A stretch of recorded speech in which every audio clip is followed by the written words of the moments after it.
Hey guys, welcome back to the podcast. My name's Em. If you don't know, now you know. Hi guys, how are you? How was your last 2 weeks? Who'd you see? What'd you do? Did you eat good food? I said it that time, and I said it correctly. Today's kind of a shit show. My washer's going, my dishwasher's going, and the cats are being loud. So, if the audio is all types of fucked up, I'll try and fix it. If I can fix it, great, you won't notice anything. If I can't fix it, pretend that you're not noticing anything.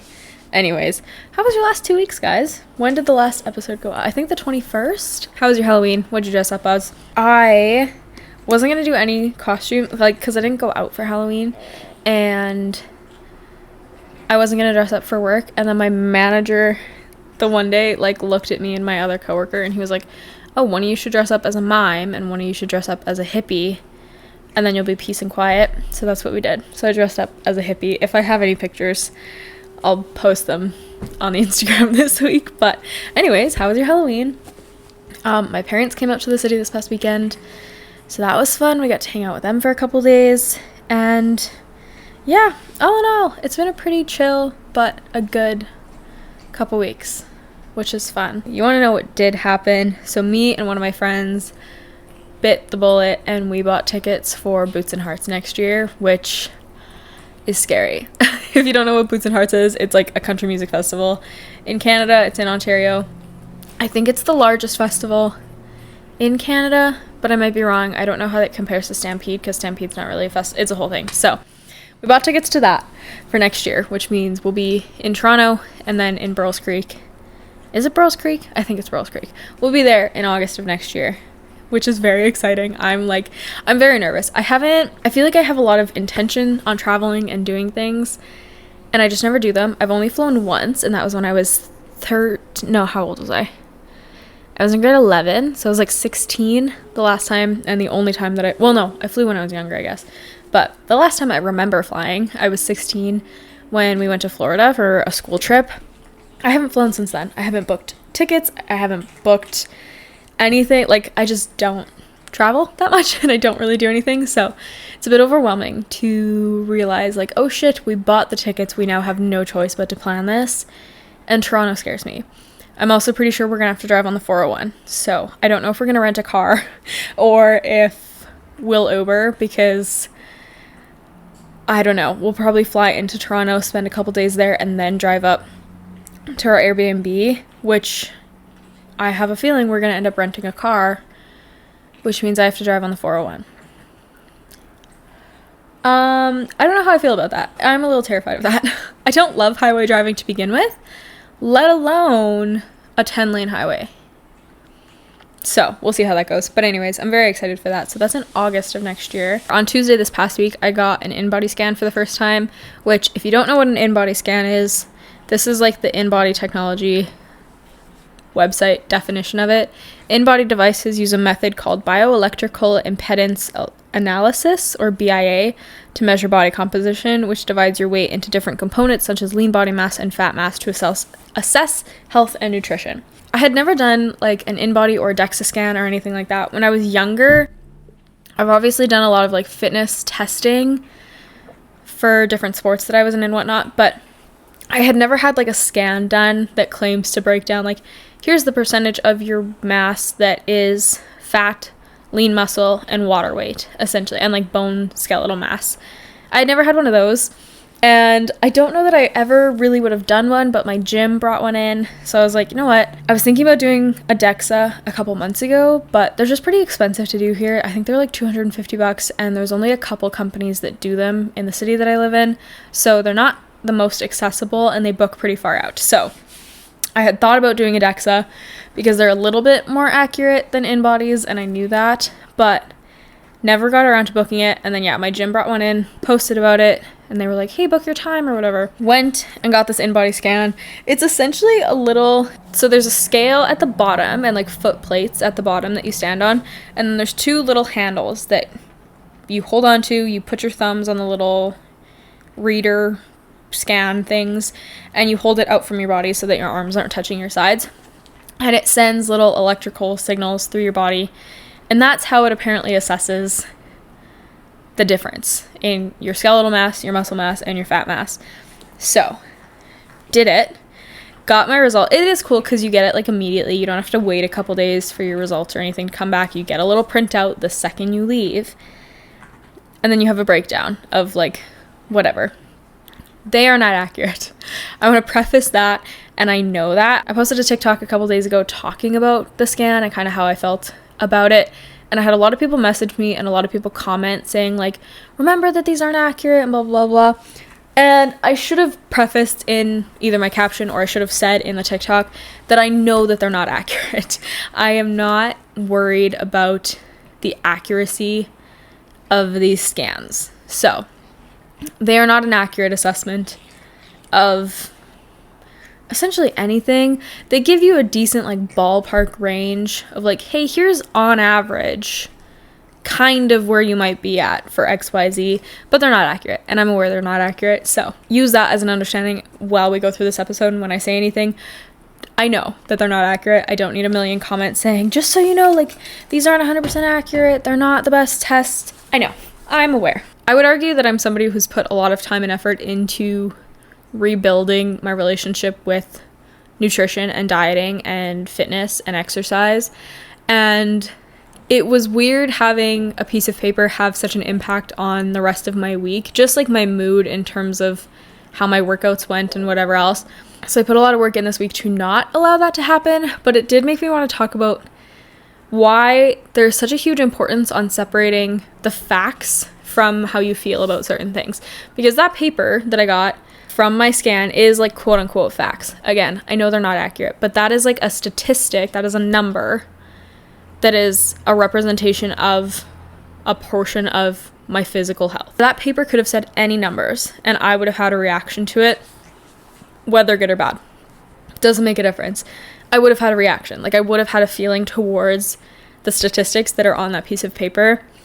And it's important to understand that you can have feelings about statistics, you can have feelings about the facts of your body, but you have to be able to separate your reaction. So that's what we're going to talk about. That's what we're going to get into today. So emotions play such a significant role in how individuals perceive health information and make health-related choices. And like the emotional state that you're in while you receive certain information about your physical health, it can influence the behavior, the motivation, and the ability to process that information. So I made sure, I booked this about a week ago, like a week prior to my scan, I booked it. And I was so intentional that whole week on making sure I was giving myself a lot of grace through the week in terms of not talking harshly about myself and not intentionally making myself feel worse about things that are not changeable in the next 5 seconds. So I put a lot of emphasis on that for the week prior because I knew that if I went into my scan on Tuesday with a negative outlook about how I felt or how I looked or what I thought my results were going to be, it was going to change how I perceived that information, and I didn't want that. There is so when people receive information like this about their body, and this can be in any setting, this can be, okay, you went and booked an InBody or a DEXA scan, or you went to fitness testing, or you went to your doctor and whatever it was, you went to go see a personal trainer for the first time, you went to go see a nutritionist, you went to a psychologist, any of these things, there is some common emotional responses to receiving factual, again, not 100% accurate, but receiving numbers or receiving, here's the stats about your body at this snapshot point in time. One of the most common emotions or one of the most common emotional reactions to receiving certain types of information is fear. A lot of times these things trigger avoidance behavior in people. That can be things such as neglecting symptoms or avoiding medical appointments because, okay, you got bad news at one appointment, and now instead of taking the steps to reduce or improve what's going on, you're going to avoid it. You're going to pretend that it's not happening. You're going to say, that's not a symptom of this. No, there's no way that these two things, causation is not correlation. Just because I have this, just because my doctor told me this, does not mean that this is a symptom of this. Which, when you do that on a small scale, when you do that as hey, I am not going to make myself overly anxious about the tiniest little side effect, just because of this thing my doctor told me. That's fine. It becomes negligent medical behavior in yourself when it's like a very clear, hey, this is like this, you were at point A and now this is point B, but you're ignoring point B because you don't want to go back to the doctor. Fear is a huge response to anything like this. Anxiety, it can lead to overthinking and second guessing health choices, which oftentimes results in choice paralysis or choice impulsivity. A lot of people might get false sense of hope, which hope is not a bad thing. Hope is a little scary, but hope is not a bad thing. Sometimes people, and like hope can be a good thing in this. Sometimes people receive information and it motivates positive health behaviors because they want to adhere to their treatment plans. They want to continue on a good path. They want to talk to a nutritionist. They want to follow their meal plans. They want to follow their exercise routine, whatever it is. You might also feel guilty about a situation revolving around the information that you've received. It can impact your adherence to healthy behaviors, as some individuals may feel ashamed of their choices that have led them to the current position that they're in. Emotions can heavily distort how individuals interpret symptoms and health risks. So again, if I walked into my scan on Tuesday being in a bad mood, being self-deprecating or whatever else, that would have severely distorted how I received the information that I was given after I did my scan. One thing, like, you might start severely exaggerating the severity of something that you've been told because you're in a bad mood or because you're anxious walking into it, and suddenly a bunny becomes a bear because this teeny tiny little thing, this side comment that someone made or this side thing that you've discovered is now blown up into, this is the biggest problem that I've ever faced because I was anxious walking into this day. I was anxious walking into my scan. I was anxious walking into a meeting with whoever. And now this teeny tiny little problem, this teeny tiny little thing is the worst thing in the world, and I'm doomed. Emotional biases can lead to selective attention to information that confirms pre-existing beliefs or fears. Something like that can have such a huge impact on you nitpicking certain pieces of information that you just want like confirmation bias of, oh, I thought that this was happening and they made this side comment about it. I'm going to grasp onto that, and that is suddenly like, I'm fine or I'm dying. There's no in between.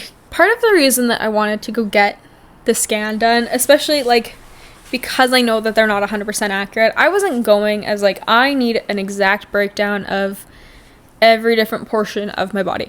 I wasn't going for that. I was going more so for like, here's a ballpark range of all of these numbers, and in a year from now, or in 6 months from now, or 2 years from now, or 10 years from now, I can do another scan, or I can do a DEXA because they're a little bit more accurate, and I can have numbers to compare to. Same thing goes for like blood work, for example. I am someone who goes for blood work like every 6 months. That used to be because of health issues, and then it just became a habit of like, okay, every 6 to 8 months, I go to my GP and I'm like, hey, I just want like a rec for a full, like just a standard blood panel. And then they're like, why do you need a blood panel? I'm like, I just like having the numbers. And it works. It helps because then, okay, I got blood work done 2 months ago. In 4 to 6 months, when I go back, I'm going to have a comparison of here's what my numbers were 6 months ago and here's what they are now. If nothing's drastically changed, great. But maybe I'm going to notice something that's severely dropped or severely heightened, and it might not send off any alarm bells to like the average person, but if it correlates to something that I've been dealing with, I have those numbers for comparison. Whereas if I didn't go get blood work until I was not feeling well or until something was the issue, I have no baseline to compare that to. So that's why I went. I wanted to have this like general idea of what was going on. I sat down at work after I got that scan and I like made a plan for myself for the next 6 months until I get another scan, or like however long in between I go before scans, if I ever get a scan ever again. Emotional responses to information can shortcut rational decision making, and it can lead to reliance on intuition rather than evidence, which, don't get me wrong, is it important to trust your gut and have intuition? 100%. But there's, again, a fine line between, oh, I'm trusting my gut. Oh, I just have good intuition. Oh, I don't feel right about a situation, or I don't feel right about XYZ. There is another thing of like blatantly ignoring factual, evidence-based information because I have a weird feeling about those numbers that have been proven, that have been studied. Like, you have to understand that you can have feelings about facts, you can have feelings about information. Doesn't remove the validity of that information. It just has to change how you respond to it. Stress can impair cognitive functions, making it difficult to evaluate health information critically. And I think that's a big part of why people have really negative reactions to different types of fitness and health testing, because it's something that a lot of people stress about. A lot of people are concerned about their long and short-term physical health. There's people who are concerned about the longevity of their life based on their current health status. It's a stressful thing. Going to the doctors is stressful. Going to a nutritionist for the first time is stressful. Starting with a PT can be stressful. All of these things, like any big change in your life, any big dump of information in your life, is going to be stressful. But you have to remind yourself that stress can reduce your cognitive function. That stress can make it really, really difficult to evaluate the health information that you've been given. It can make it difficult to have a realistic and sensible conversation with yourself about what you've been presented, because you're stressed out about a million other things. There's a couple things you can do to manage your emotions when it comes to health information and health decisions. Mindfulness practices. We've talked about mindfulness a million times. It can help individuals recognize and regulate emotional responses. If you know that you are somebody who does not respond well to health information, work on that, because I hate to tell you, you do in fact, I shouldn't say you should in fact have a good sense of the stats of your body. Again, whether that's going for blood work, getting health testing, getting fitness testing, whatever that might look like in your life, it is important that you yourself have an understanding of what is going on with your own body. You cannot rely on somebody else to be the only person who has that information. My doctor, for example, love my doctor. She's a gem. She is a saint. When I get blood work done and then I go for my regular appointments with her and we go through my blood work results, she explains it and we go through it and she says, I don't see any concerns, blah, blah, blah, blah. I still go home and I check over all of those stats and all of that information, because I want to make sure that there's nothing that's raising alarm bells for me. I know her as a doctor, as a medical professional who sees a million people's blood work in a year. Nothing is out of the ordinary, nothing is whatever. But for me, who's in tune with my body and knows what's going on, there might be something that I'm like, this is a little higher than I was expecting it to be, or this is whatever. Become educated about your health and wellness. Increasing health literacy to empower informed decision-making based on facts rather than feelings can be such a huge driving force in making positive changes in your life. You're educated about what certain things do for your body. You're educated about how certain hormones and certain vitamins and certain minerals affect your body. You're informed about how certain training styles influence your body. Having that education about yourself and about your own body is what can make such a huge difference in terms of long-term care and long-term stability in your health and in your fitness. Challenge and reframe your negative thoughts that you're having that may arise from emotional responses. If you find yourself through the day having a negative thought even if you don't recognize that it's due to an emotional reaction, if you just find yourself having a negative thought through the week, write it down. Think about it when you get home after work or when you have time.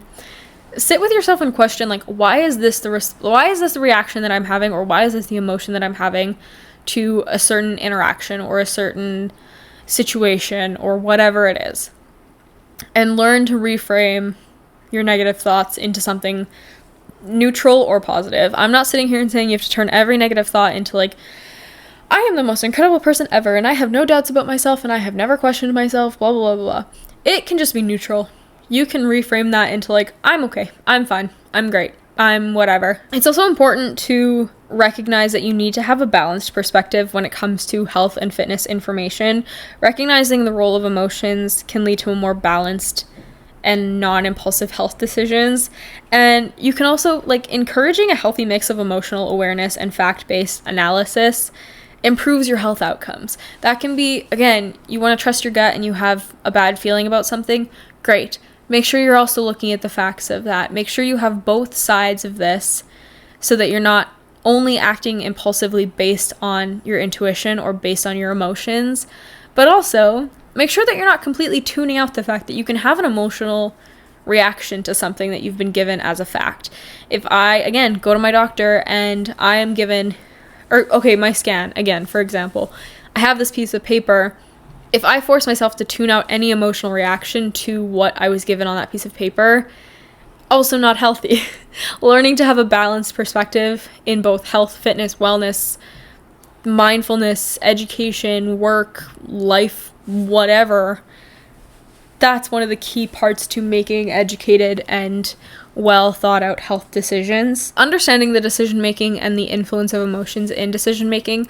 Emotions heavily influence our choices, and they often override logical thinking due to people's desire to act on their gut based on their intuition. Recognizing this can help you become just more mindful of your decisions that you're making when it comes to your health and your fitness and your wellness. Again, how many times in one episode can I say those 3 words? But the importance of emotion in your decision making, but also not letting them overpower your factual based logical thinking. Emotional states can create cognitive biases, leading to distorted perspectives of health risks or benefits. Being aware of these biases allows for more objective evaluation of health information. Recognizing that your feelings can enhance communication with medical professionals, whether that's a GP, a specialist, a nutritionist, a personal trainer or a coach. Patients and clients who understand their emotional responses can articulate their concerns and questions more effectively. If you're somebody who gets overwhelmed in medical situations, in health situations, and fitness situations, write shit down. Write it down. Make sure you get through every single bullet point. Do not let people discredit what you're feeling or what you're going through or what you're experiencing. Your emotions can motivate or can hinder behavior change. Understanding the emotional drivers behind habits can help in developing strategies for positive changes. One example can be addressing your fear of failure when it comes to going to the gym or starting the gym. Also, one thing, so a lot of people like to try to do this fun thing where you bully yourself into going to the gym, or you bully yourself to make a major change in your life. And as much as I can semi get behind cutting the bullshit with yourself and not allowing yourself to slip through the cracks of I should go to the gym, but I have so much going on, or I should go to the gym, but what if I don't know how to do it? Whatever. That's one thing. Straight up bullying yourself and straight up talking poorly about yourself to try and weirdly motivate yourself to start going to the gym or to start doing something, it's not a good thing. Don't do that. Find healthy ways to address your issues, your personal issues that are resulting in you being scared of going to the gym or being anxious about the gym or holding resentment against other people who work out because you don't work out and you're mad that somebody else does because that means that they're doing something that you wish you were, whatever it was. Find positive emotional drives behind things. Do not create this toxic cycle of, I'm just going to hate myself into motivation. Doesn't work that way. It might work in the short term. That is not the most beneficial long-term solution to lacking motivation or lacking the drive to change something about your life. By separating facts from feelings, individuals can improve their health literacy. Again, this goes back to education. Educate yourself. Do research. Do read journals, read peer-reviewed study. You want that education. You want to be more informed about your health and your fitness. This can lead to more informed decisions about your treatments, your medications, your lifestyle changes, the way that you're training, what you're eating. It can also help you recognize when a medical professional is not a good fit for you. Not every PT is going to be a great fit for every client. Not every nutritionist, not every dietitian is going to be a great fit for every client. Not every doctor is a good fit for every patient. That's not a bad thing. Sometimes people have different mentalities or different desires out of what they want from their healthcare providers, and that's fine. But you need to be educated and you need to be informed on just the fact that you have a choice in that. You have the decision to stop working with somebody and go work with somebody else. You have that ability. But if you're uneducated and if you're underinformed about what you want out of certain healthcare providers and also what your intentions are with going to see that healthcare provider, you're potentially going to get stuck feeling like you're forced to work with, or you're forced to train with, or you're forced to see this person that you don't really vibe with, But because you're not informed or because you're not educated about what you do want from them, now you're just creating this endless loop of, I hate going to these appointments because I feel like we get nothing done. But I don't know what else I want. Like, I don't know what I want instead of what's happening. Having an awareness of emotional impacts in your life can foster resilience in your training, in your everything. Individuals who can identify and manage their feelings are often better equipped to navigate health challenges and setbacks. If you are somebody who you know that you are quite insecure and you're not in a very healthy place with your nutrition and your fitness and your health, don't go do an InBody scan. I put in the caption of the TikTok that I posted, if you had given me this information a year ago, I would have had a mental breakdown. Not because the numbers are drastically different from what they are now to a year ago, but because I was in such a poor place with my physical and mental health that I could not handle having the statistics about my body on a piece of paper in front of me. Whereas now, I've done a lot of fucking work in the past year to get to a point where I was like, even if it's not numbers that I love, even if it's not something that I'm like, wow, I'm really proud of what the stats are, even if it wasn't that, and it wasn't that, I was in, and I am in a position where like I could take in that information, I could have that piece of paper, and it didn't have like a detrimental effect on my physical and mental health. Was I in a slump for a couple days last week? Because it is like emotionally affecting on anybody to have these numbers put to your body. Yes, but much better way of processing them than I would have had a year ago. Understanding the interplay of emotions and health promotes a holistic view of wellness. Again, we talk about wellness all the fucking time. Mental and emotional health are recognized as integral parts of physical health. And I think that's a huge chunk of what people don't. For a long time, people didn't recognize how intertwined your physical, your mental, and your emotional health all were.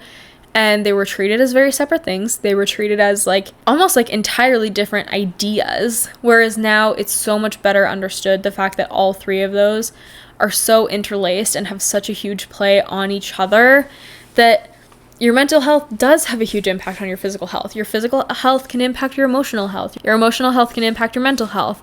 They are so interlocked that it's important to understand all of those. Earlier we talked about some of the emotions that can come from health information and whatever. I have a couple more that I wanted to just like go a little bit more in depth with. So fear was a big one. Fear is a primal response to perceived threats, often related to uncertainty about health outcomes or serious diagnoses. The impact of this, it may lead to avoidance behavior. It can cause overreactions or misinterpretation of symptoms, and sometimes motivates proactive health measures like regular screenings. So fear is not necessarily a bad thing, it's what you do with it. Hope, positive emotional response that fosters optimism about health outcomes and recovery possibilities. It can motivate adherence to treatment plans and lifestyle changes. It encourages resilience in facing health challenges, and enhances overall well-being and quality of life, even during illnesses. Sadness is another super common response to health challenges, particularly in dealing with loss, chronic conditions, or impacts of illness on life quality. The impact of this, it can lead to withdrawal or isolation. Typically affects your social support networks, which again, going back to like, you need to build those support systems in your life to have better health related feelings. And it may encourage people, like, that's the thing, all of these emotions can have such positive or such negative effects. Like sadness, for example, it may encourage seeking help and support from loved ones or professionals. So yes, it's inherently a negative response to something, but it can foster positive change in your life. Relief is another one, often felt after receiving good news, such as negative test results for a bad thing, or after making a difficult health decision. It can lead to renewed motivation for healthy living. It can help in restoring a sense of normalcy or balance in life. And this one I feel like is not talked about as much as it should be. Confusion is a super common response to complex medical information or diagnoses, leading to uncertainty about your next steps. It may hinder decision making and increase anxiety, and it also sometimes encourages individuals to seek clarification and support from healthcare providers. That feeds right back into the education. If you are confused about something, you should want to understand it. You shouldn't feel comfortable not knowing the realities of your situation. We're going to get into how emotions can lead to misinformation or irrational decisions. Cognitive biases, such as confirmation bias. This is people often seeking out information that confirms their existing beliefs or fears, ignoring contradictory evidence.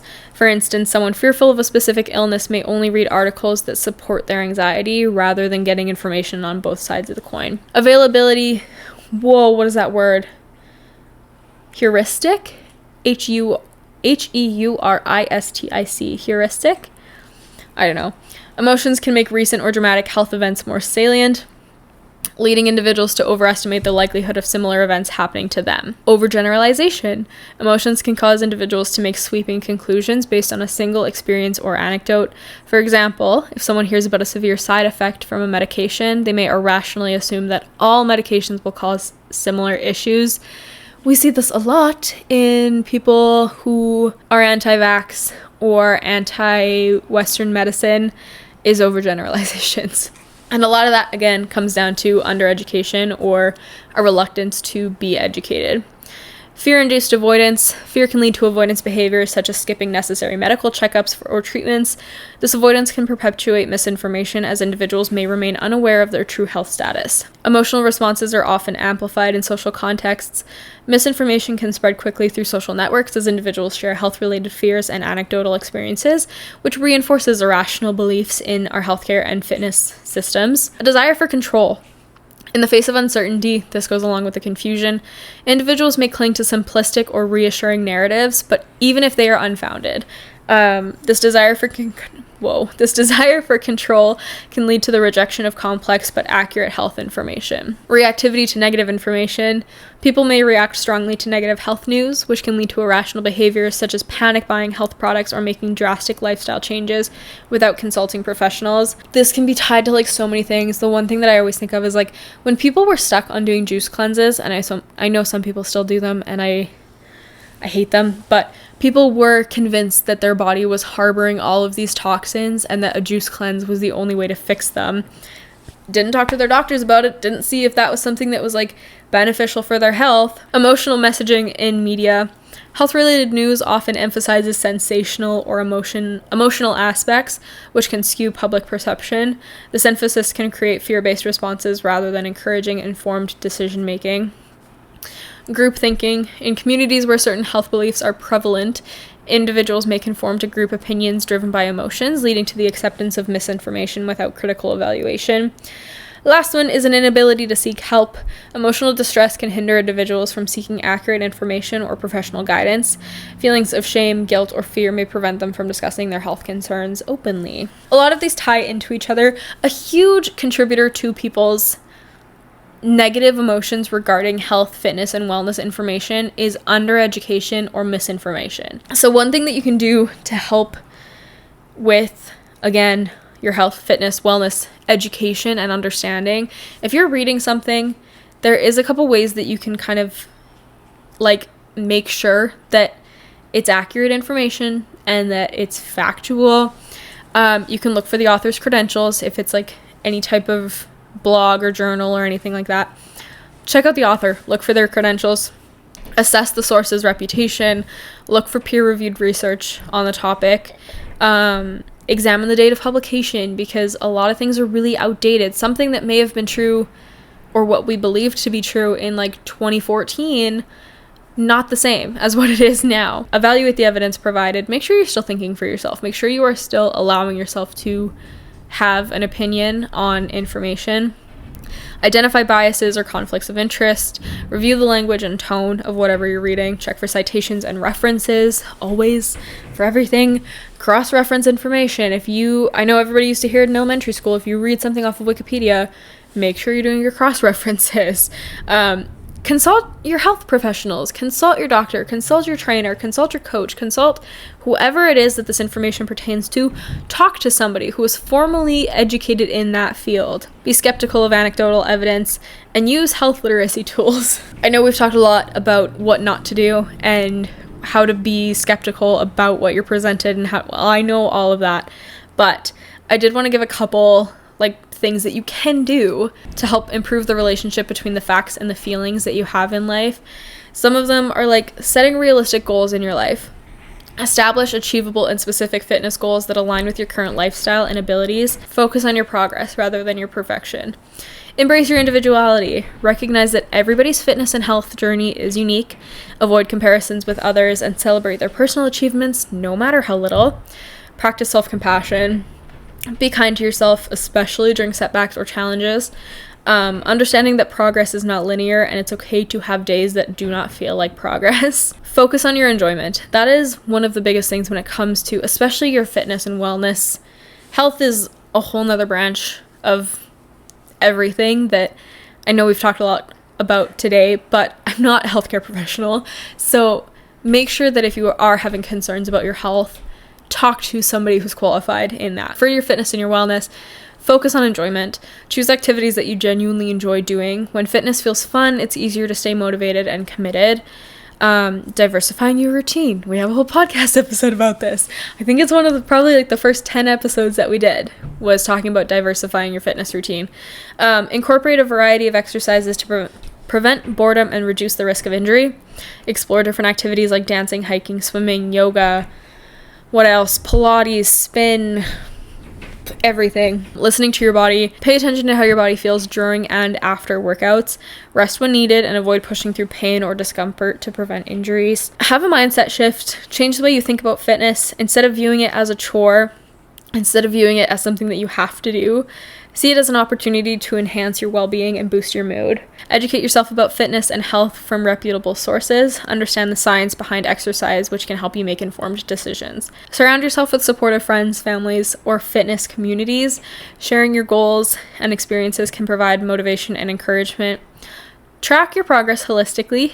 Instead of solely focusing on physical outcomes like weight loss, consider tracking improvements in strength, endurance, mood, and overall well-being. So that whole thing of like non-scale victories, it is one of the most important things to recognize non-scale victories in your fitness journey.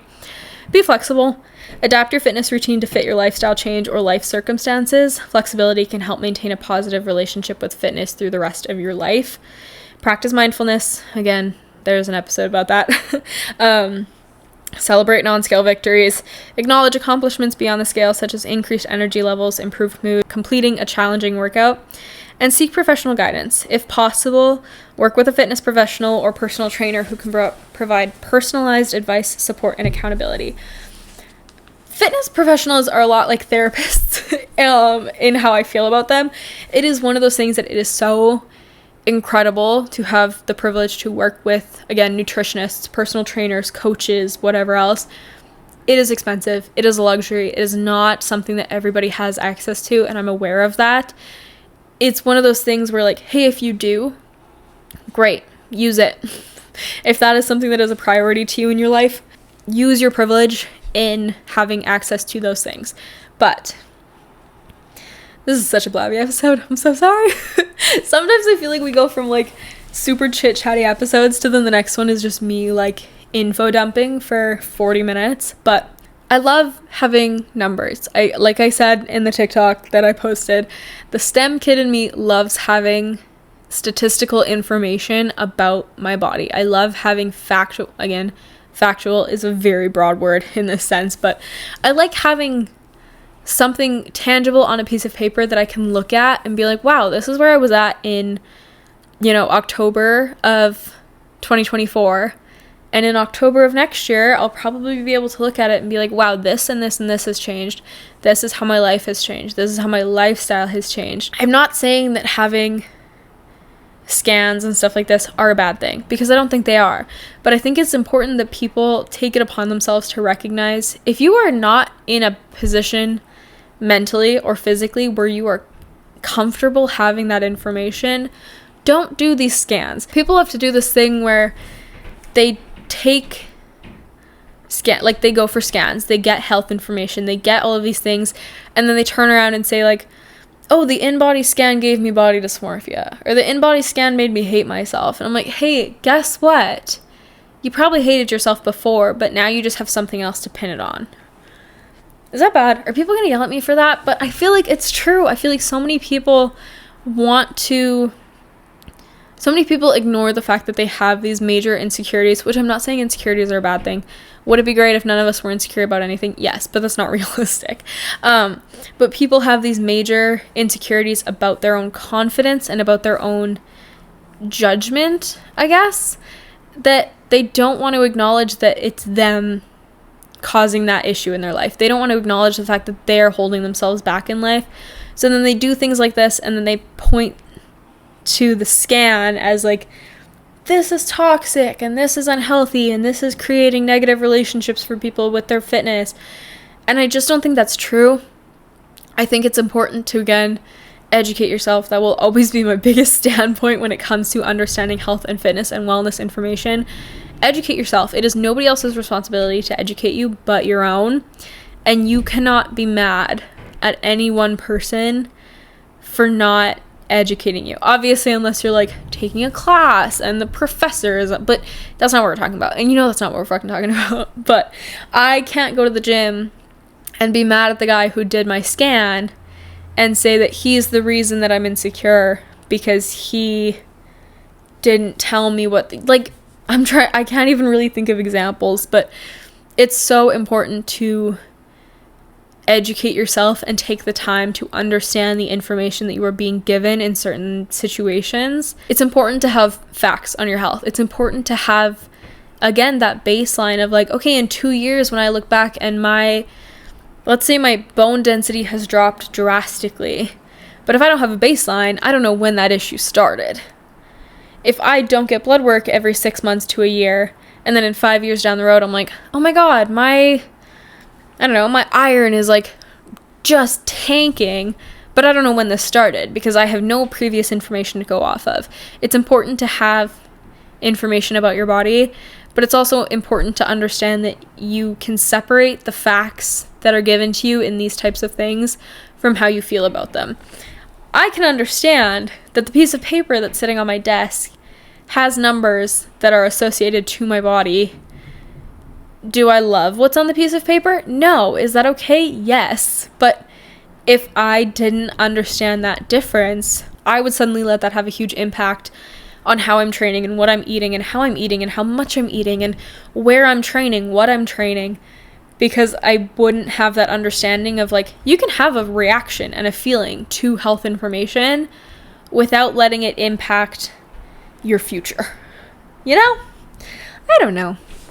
I doubt anybody's still here. This is such a rambly episode, but if you are still here, thank you so much. I appreciate you guys so much.